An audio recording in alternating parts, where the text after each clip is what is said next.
Bismillahirrahmanirrahim. Assalamualaikum warahmatullahi wabarakatuh. Halo, apa kabar anak-anakku kelas 9 siswa-siswi SMP Negeri 1 Balongbendo? Alhamdulillahirrabbilalamin. Dalam video ini kita akan belajar tentang meyakini hari akhir, mengakhiri kebiasaan buruk.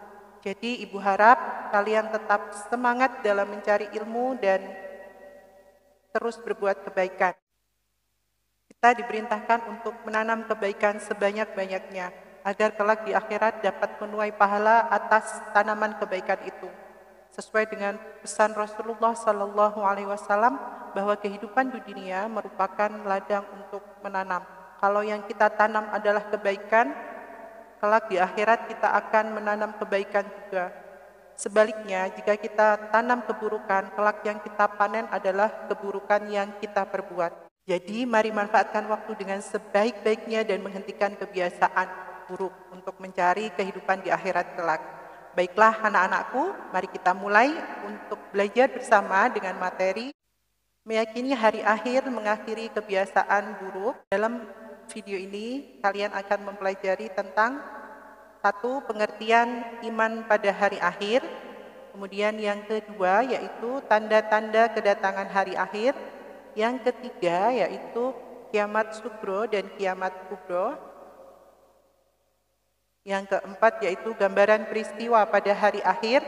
Yang kelima yaitu tahapan peristiwa setelah hari akhir. Yang keenam yaitu perilaku dan hikmah beriman kepada hari akhir. Pengertian iman pada hari akhir yaitu mempercayai dengan sepenuh hati bahwa seluruh alam semesta akan mengalami kehancuran dahsyat dan meyakini bahwa setelah hari akhir ada kehidupan kekal yaitu kehidupan akhirat. Hari akhir ditandai dengan ditiupnya trompet malaikat Israfil. Dijelaskan bahwa pada hari itu daratan, lautan dan benda-benda di langit porak-poranda, gunung-gunung meletus, hancur dan berhamburan. Lautan meluap dan menumpahkan seluruh isinya. Benda-benda langit saling bertabrakan. Dalil tentang hari akhir ini difirmankan Allah melalui Quran surat Al-Hajj ayat 7 surat ke-22. A'udzu billahi minasyaitonir rajim. Bismillahirrahmanirrahim. Wa as-sa'ata atiyatun la raiba fiha wa annallaha yab'atsu man fil qubur. Artinya, dan sesungguhnya hari kiamat itu pasti datang, tidak ada keraguan padanya, dan sungguh Allah akan membangkitkan siapapun yang di dalam kubur. Surat Al-Hajj ayat 7. Yang berikutnya yaitu di slide berikutnya tanda-tanda kedatangan hari akhir. Ini dibagi menjadi dua, ada tanda kecil di hari akhir dan tanda-tanda besar hari akhir. Tanda kecil hari akhir diantaranya seperti ilmu agama sudah dianggap tidak penting, minuman keras merajalela dan dinikmati oleh banyak orang, terjadi peperangan yang berkepanjangan antar umat Islam, jumlah wanita lebih banyak dari jumlah laki-laki, budak melahirkan tuannya. Kemudian untuk tanda besar hari akhir, diantaranya seperti Al-Quran lenyap dari mushaf dan hati umat manusia. Yang kedua, Ya'juj dan Ma'juj muncul dan berbuat kerusakan di seluruh bumi. Yang ketiga, Ka'bah rusak. Yang keempat, munculnya Imam Mahdi, pemimpin yang adil. Yang kelima, keluarnya Dajjal. Dan yang keenam, matahari terbit dari sebelah barat. Yang ketiga yaitu tentang kiamat sugro dan kiamat kubro. Kiamat sugro adalah kiamat kecil, kiamat yang terjadi dalam skala kecil, seperti rusaknya sebagian kecil muka bumi dan berakhirnya kehidupan tiap-tiap makhluk. Sedangkan kiamat kubro atau kiamat besar merupakan hari akhir peristiwa hancurnya seluruh alam semesta beserta isinya yang ditandai peniupan sangkakala oleh malaikat Israfil. Anak-anakku, coba perhatikan gambar berikut ini. Ada pelaksanaan sholat jenazah, ada kematian seseorang, kemudian kecelakaan lalu lintas, Kemudian gunung meletus, ini adalah beberapa contoh dari kiamat sugro. Kiamat sugro seperti kematian bagi orang yang hidup, hal ini menjadi pelajaran yang sangat berharga bahwa pada saatnya kita juga akan mengalaminya. Kiamat kubro memang belum terjadi peristiwanya, hanya dapat diketahui melalui keterangan dan berita dari Allah Subhanahu wa Ta'ala dan Rasulullah. Pembahasan berikutnya yaitu tentang gambaran peristiwa pada hari akhir. Manusia berlarian seperti laron beterbangan dan gunung beterbangan bagai kapas.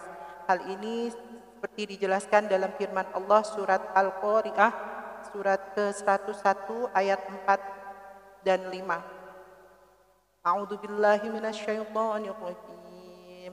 Bismillahirrahmanirrahim.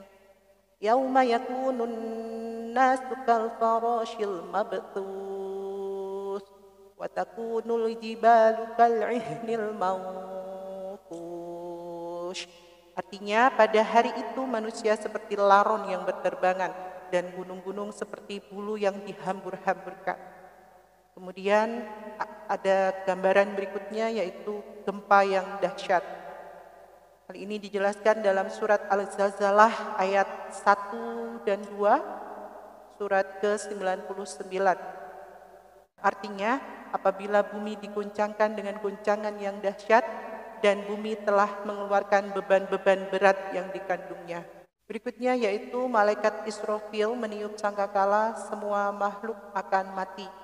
Hal ini juga dijelaskan dalam surat Az-Zumar surat ke-39 ayat 68. Artinya dan sangkakala pun ditiup, maka matilah semua makhluk yang di langit dan di bumi kecuali mereka yang dikehendaki oleh Allah.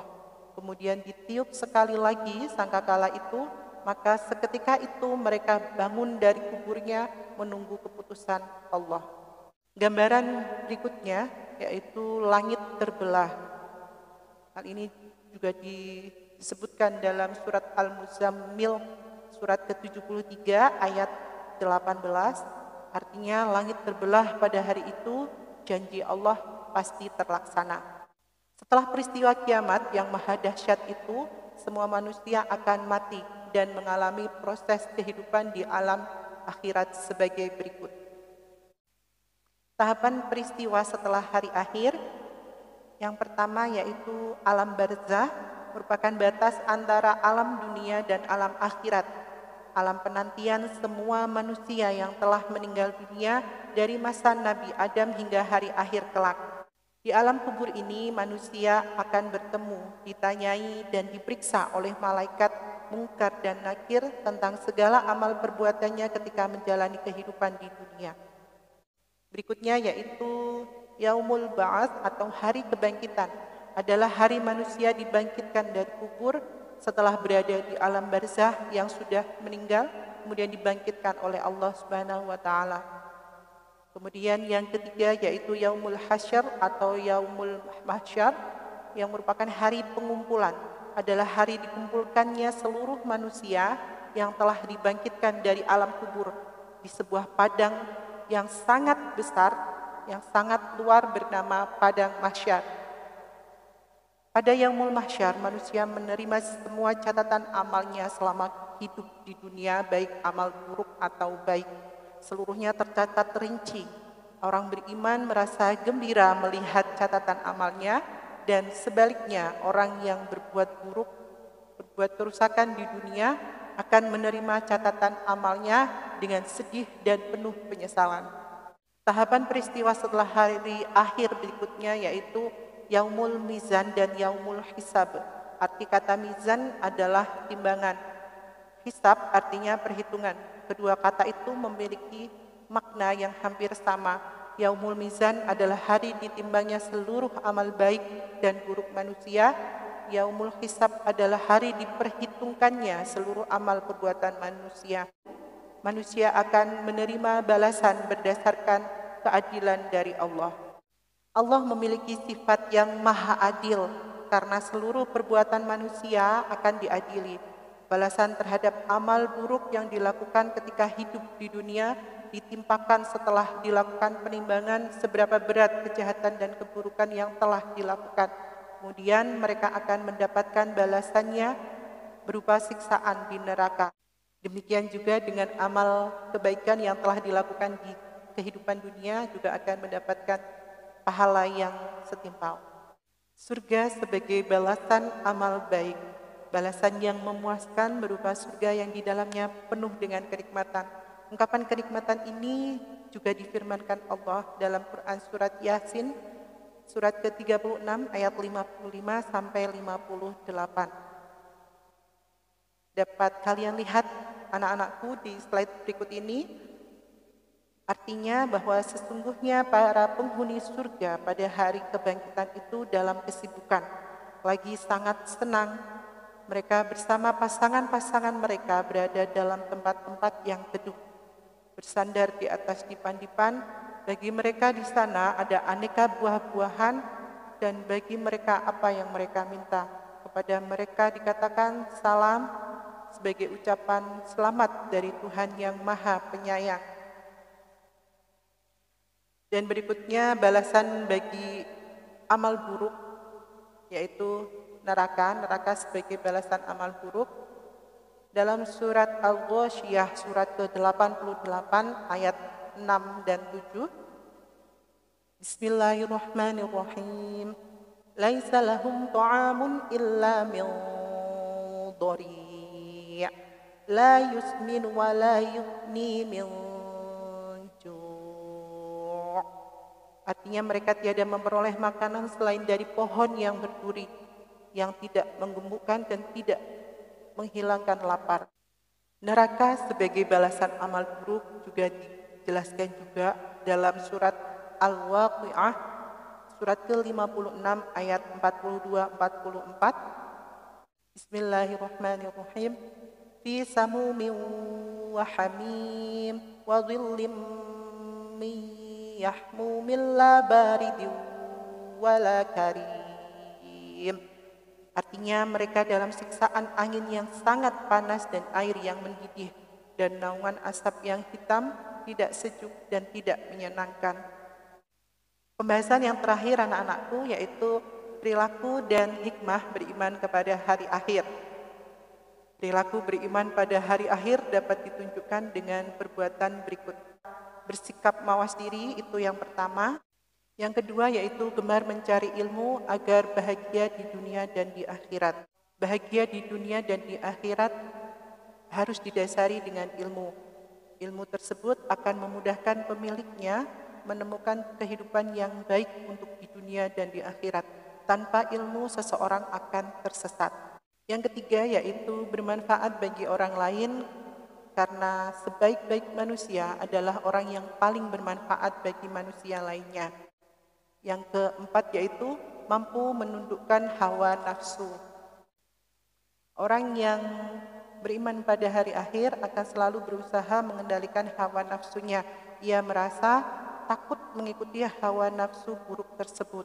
Yang kelima yaitu menjaga kelestarian alam. Tahukah kamu anak-anakku apa hubungannya kita harus melestarikan alam ini dengan beriman kepada hari akhir? Bencana alam merupakan peristiwa kiamat sugro. Bencana alam terjadi atas kehendak Allah Subhanahu wa taala. Allah memberikan bencana agar manusia senantiasa bisa melakukan introspeksi diri atas kesalahan yang dilakukan.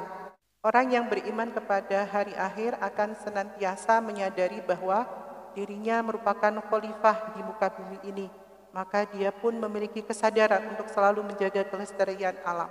Hikmah beriman pada hari akhir diantaranya hidup dalam kedamaian dan ketenangan, semangat menuntut ilmu dan beribadah, kemudian menumbuhkan sikap peduli terhadap lingkungan, dan mendapatkan pertolongan dari Allah, serta mendapatkan kenikmatan di surga.